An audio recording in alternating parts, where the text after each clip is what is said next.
sa atong mga tinahod ng tigpayla.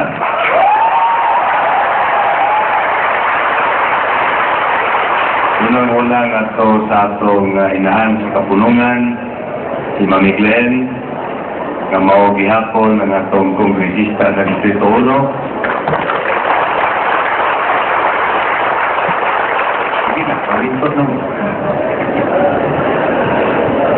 Ang akong mga anak, nga niya karon, sila si Dame Glenn, sila si Butsing, ayaw matong kamay ko na ito ng mga kaigsuunan nga nagagikan sa nagkalain-lain nga dapit dinhi sa itong kapupudang Pilipinas. Maingon man kaninyong tanan nga karon ani ananambong maayong gabi karon. Unang-una kining akong pag-anhi mao kini ang usa ka butang nga diin inyong gipangandoy nga ako pong gipangandoy kaya nga mo po gimbuhaton dito sa lain nga opisina nagkatambak kurte kadaghan gani among gi pangunayan gyud og siksik ang mga record sa spiritual division nga nato kaninyo mga misyonaryo, mga round-up team, mga membro sa atong mga chapters o sangang buhatan o sa kaluoy sa Diyos, sa kaluoy sa higayon, pipila lang ka porsyento ang kibali huwag yun wala makasunod o wala makasanong sa reglamentos sa spiritual division. Adunay mga 10% sa itong mga miyembro sa pagkakaroon ang wala magpakapasar sa pagtuon sa espirituanon ng kalihukan. Ang ubang 90% kaloy sa Diyos. Tihigunon pa uban, doon na tayo gitando, mga kinahanglan nga magbantay ka mo nini. Kaya bisan dito sa taas, amo nang ikasabutan, doon na pagod mga reglamentos o mga pagsulay. Nga ato pagyod nga pagahimuon, mao ka na nga dili ka mo magkumpiyansa karon ng mga panahon. Kaya ang tao, tungod sa iyang kapakyasan, ang rason sa iyang kapakyasan mao ang iyang pagkumpiyansa. Mao nga labi na din sa itong pagtulunan sa PBMA, dili tagit kini pasagdan nga madisgrasya lang gumikan sa pagkumpiyansa. Gani kaning atong kabutang karon mausap kini ngano nga hangtod karon mga tutluha ano na pahidagan sa atong mga kaigsuonan ang mga kabus kay hangtod karon mga tutluha ang mga igsuon.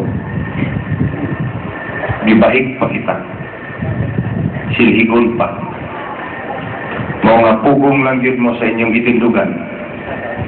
Kay nalisang ako nga aduna unya ipipila lang sa tihapon sa atong mga kaigsuonan, maduganan unya simba ko ang wa magpakapasar o mamahimo niyang mudako ang porsyento sa umaabot ng mga adlaw, umaabot ng mga katuligan. Usa kinahanglan nga ato gyud kining tagaan og dako nga pagtagan. Ang atong mga miyembro sa unang krisi kinahanglan magmatno na. Ang atong primerong 24 magmatno na.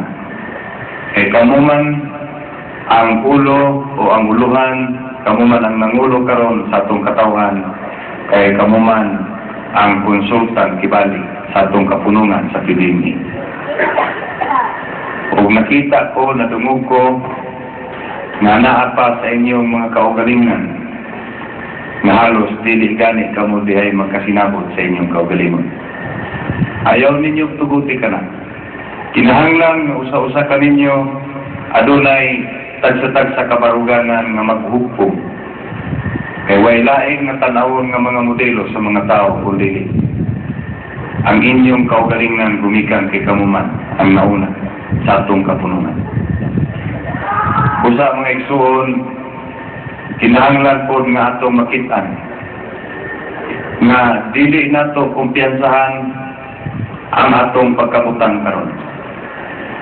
Mangani, kinahanglan nga ato kining subayon, ikusa ng bata kasi. Kinahanglan magsubay ang atong tagsa-tagsa ka mga hunahuna aron nga katagaan nato og dako nga disiplina karon ang atong mga kaugalingan gulikan kay nagsilabi na karon ang daghan kay nga mga pagsulay sa atong kinabuhi. Dili na maayo ang atong itsura, ang atong mga figuras. Mao nga ato gyud kini kinahanglan nga butangan sa sakto nga disiplina ang atong mga kaugalingan. Dili kita magkonfiyansa karon nga mga panahon. Ang atong Supremo Presidente mulakaw ngadto sa unahan aron mangita sa atong pinusbawan. Pangitaon niya dito kay matod pa niya bisan kung moabot pa kuno siya sa impierno. Basta makitaan lang kuno niya kung asa dapit nga mahimo nga magmabungahon ang membro sa PBB iyang pagkabuhaton. Kung sa inyo sa kini siyang balusan pinagi sa atong pagmatngon nga kitang tanan dili masalaad sa lain nga dalan kundi ang atong gisubay karon mao ang atong dalan sa kamatuoran o sa pagkamatarong. Dili ta tugutan nga kita mapareho sama sa usa ka karnero nga nabuwag sa mabagang pundok sa katawhan o sa mabagang pundok sa iyang mga kauban. Siya mibuwag tungod kay pagtuo niya nga dito sa iyang pag-ibuwag makita niya ang daghan nga mga sagbot nga mga berde pa ang kulot. Kung dili siya gusto nga mamahin siya sa iyang mga kaigsunan. Tungod man iyang nakita ang baga kayo nga sagbot nga berde ang kulot. Apan taliwa ni atong lasang iyang nasudlan mga igsuon sa pagpaningaon na niya kung mo kay wa may mubarog nga leader niya o way mubarog nga mag-warning kaniya nga anaay dakong bangat. Taliwa niya itong lasang ngayang naatuan na sa aga niya. Pagkahulog niya, nibisan usa sa mga karnero nga iyang kauban mga igsuon, wa gyud nakadungog sa iyang pagsinggit niya to. Gumikan kay ang iyang kaigsuunan ng mga karnero nga iyang kauban, atuas halayong dapit na punta niya itong pulos na pod brown na mga sagbot. Naningaon sila, hinay-hinay, apan safety sila dito, kay wa may bungaw nga lawom, o gawas pa, kung aduna man galing mahulog dito, sa halawom nga bangan. Madali lang nila ito, kahila man dayong tabangan. Mauusap kini ang may tabok sa atong pundok sa PBB ng igsoon. Sa inyong paghigawas sa asosasyon, nalingkawas kamo sa kalisod. Apan sa inyong pagkalingkawas sa kalisod mga igsoon, dili kamo makabantay. Kay lagi kamo man lang usa, wala may giya. Ug dito sa paglunang nimo sa kahilayan, dito sa pagpahimos nimo sa imong kaugalingon, imo sa gipatay pag hinay-hinay ang imong kaugalingon, dito sa nimo masaksi, lumabatiis sa imong kaugalingon, nga importante gidi ay nga kung ikaw makasakit na nga anak kay pamilya o anak kay dako nga bulog sa mga kaigsuunan nimo, nga imong kasumbungan o imong kaparaygan, kay lagi sakit man imong tiyan o sakit man imong likod o kapoy man ang imong kalawasan. Ayaw ninyo tuguting mga imong anak kamo. Kung gani hinunuha, kinahanglan atong tapukod resources-wise, kinahanglan nga atong matipon ang atong kaugalingan nga dili gyud kita magkabuo. Among gipaningkamutan dito sa taas nga mauunta ka na ako'y may tabo. Ang gibutan sa Diyos mao karon ang naghari nining kalibutan. Tungod kay iya mang gimbutan nga kita iya pang pagkasulayan sa usa pa kalahigayon, sa lain pa nga mga higayon. Dan matuman ang iyang gipangandoy, matuman ang iyang una-una, tungod kay siya gamhanan man. Wa pay ni usa ka tawo nga makabungkag sa atong asosasyon mga igsoon, gawas sa atong Ginoo. Kung may man ang atong Ginoo, sige din, bungkagan na natin. O di bungkago na to, labo na ni malapat. Pero kay wa man siya magsulti, wa man siya magpiling, nga bisan gani sa akong pagkatulog, bisan sa akong damgo, wala niya ka na, isugo nga rin ka na ko. Sa atong hukumon, nga kinahanglan, parehas kita sa usa ka silhig nga tingting, nga kung ana pa kita sa atong kinatibukan, magamit nato kana pagsilhig ni atong hugaw. Kay kung ang silhig mapungkag na ganit ka na mga igsoon, kung usa o duha o tulo na lang ba hinuon kabuok ng imong silhig diya, bisan butangan ni mo doon iskatapok na buhangin di doon, abtan ka ng iskadlaw di pa kamuman, kung tuyo rapan ka po tingting ano mo nabilin sa imo mga kamot.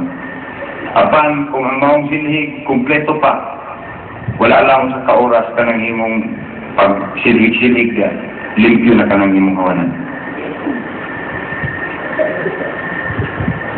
Alam ko ngayon ang mga Tagalog,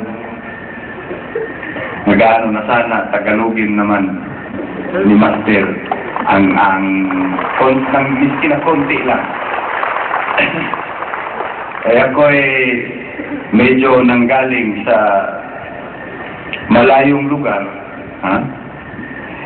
Pero alam ko yung mga nasa isip ninyo, Tagalogin mo naman, at sa paminsan-minsan, para naman maintindihan namin yun. Sa bagay, may mag-i-interpret mamaya. No? Kasi ang nakasanayan ko talagang salita ay ang salita na Bisaya. Pero hindi balik. Simple lang ang bagay na pinag-uusapan ko ngayon na aking ibinanggit sa inyo. Yung bang tipong hindi tayo magkonfiansa dahil ang ating panahon ngayon, kung tayo magkonfiansa, yung kasawian natin sa buhay ay bunga ng ating pagkukonfiansa at pagsiwalang bahala. Yun ba yun? Sa ating mga sarili. Kaya, kumbaga sa kuan, sa makikita mo, na kung halimbawa, ang isang karnero, nakikipaghiwalay doon sa kanyang grupo, siya na mag-isa, nakita niya doon sa kanyang pag-iisa, ang napakalawak na lupain na puno ng damo, na preskong-presko. Pero hindi niya alam na doon sa napakalawak na lupain na yun, may malalim na butas. At habang siya'y kumakain, mga kapatid, siya'y nahulog.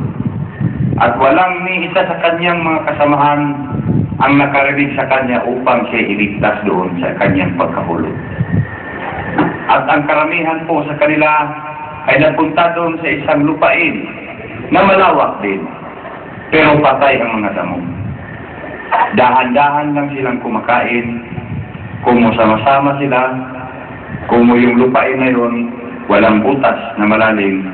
So, lagi ninyong pagkatatandaan that you should always remember that the association and God loves you very much. Magandang gabi po at maraming salamat sa inyong pakikinig.